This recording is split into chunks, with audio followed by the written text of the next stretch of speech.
রাজনৈতিক দল যারা অতীতে আমাদের সঙ্গে ছিলেন না, যারা অতীতে শাসক দলের সঙ্গে ছিলেন,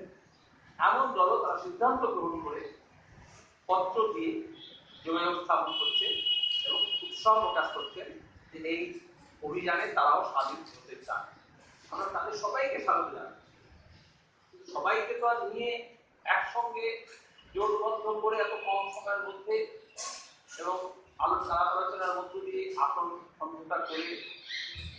সবাইকে আসন দিয়ে সন্তুষ্ট করে লড়া যায় না।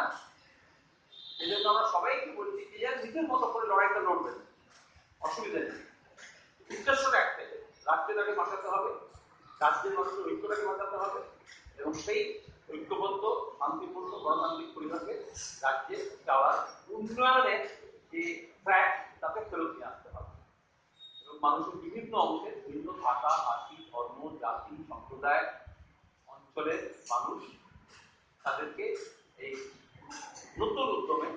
রাজ্যটাকে গড়ে তোলার জন্য সবার সুযোগ যাতে তৈরি হয় এবং সবার অংশগ্রহণ যাতে প্রস্তুত হয়, সেই চেষ্টায় আমরা প্রস্তুত থাকবে বাম, গণতান্ত্রিক, ধর্মনিরপেক্ষ এই যে সব অংশকে নিয়ে আগামী দিনে আমরা কোন পথে এগোবো তার জন্য বামফ্রন্টের তরফ থেকে এটা নির্বাচনী ইতিহাস ইতিমধ্যে আপনারা শুনেছেন। এটা অনেকটা এই প্রথম যে আমরা ইশতেহারের খসড়া সেটা আমাদের ওয়েবসাইটে দিয়ে দিয়েছি, ফেসবুক পেজে দিয়ে দেওয়া হয়েছে, সোশ্যাল মিডিয়ায় দিয়ে দেওয়া হয়েছে, আমাদের cpimwb.org.in তার সঙ্গে এলএফ ম্যানিফেস্টো ফেসবুক পেজ আছে, সিপিআইএম রাজ্য কমিটির যে ফেসবুক পেজ আছে, এগুলোতে আমরা দিয়ে দিয়েছি এবং আগামী 2-3 দিনে আমরা আশা করছি মানুষের সুচিন্তিত মতামত, পরামর্শ এবং কিছু বিষয় যদি থাকে যেগুলো এই নির্বাচনে এবং নির্বাচন পরবর্তীতে এই রাজ্যের পরিচালনার ক্ষেত্রে গুরুত্বপূর্ণ বলে মনে করছেন সেগুলো তারা দিতে পারেন।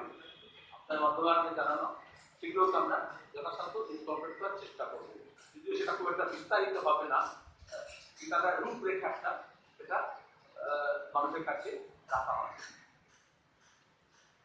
তার সঙ্গে দাঁড়িয়ে যখন বামফ্রন্টের প্রথম তালিকা ঘোষিত হয়, বামফ্রন্ট চেয়ারম্যান করেন, তারপরে একটা ব্যাপক উৎসাহ লক্ষ্য করা যাচ্ছে গোটা রাজ্যে। এখানে নাম ঘোষিত হয়েছে, সেখানে প্রার্থী নিয়ে দেওয়াল লেখা, প্রচার, মিছিল সেই দিন থেকে শুরু হয়ে গেছে তৎক্ষণাৎ। বরঞ্চ যেখানে নাম এখনো হয়নি তারাও উৎসাহ উত্তরটার সঙ্গে তারা অপেক্ষা করছে, কিন্তু প্রস্তুতি, কর্মী সভা,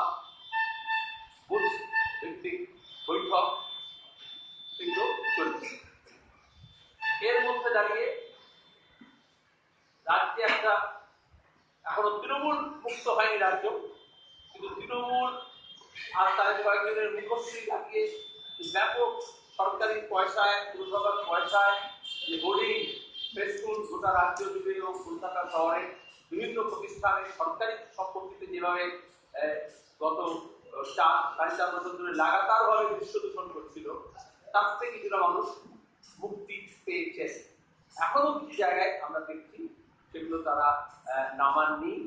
আমরা প্রশাসনের কাছে এবং নির্বাচনী যে যারা তদারকি করছেন নির্বাচন কমিশনের হয়ে তাদের কাছে আমরা জানিয়েছি এই সবগুলো থেকে এই রাজ্যকে তৃণমূল মুক্ত করার আগে মানুষ রাজ্যব্যাপী যে তৃণমূলের যে দৃশ্য দূষণ আছে তার থেকে মুক্তি চাইছে, সেগুলো সরিয়ে ফেলতে হবে। এখন অনেক সরকারি জায়গায় ল্যাম্পে,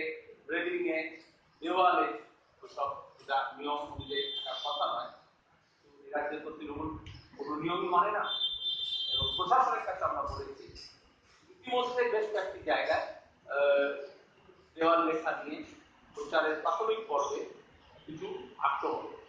কিন্তু এখানেও প্রশাসনকে আমরা তৎপরতার সঙ্গে ব্যবস্থা নিতে বলেছি।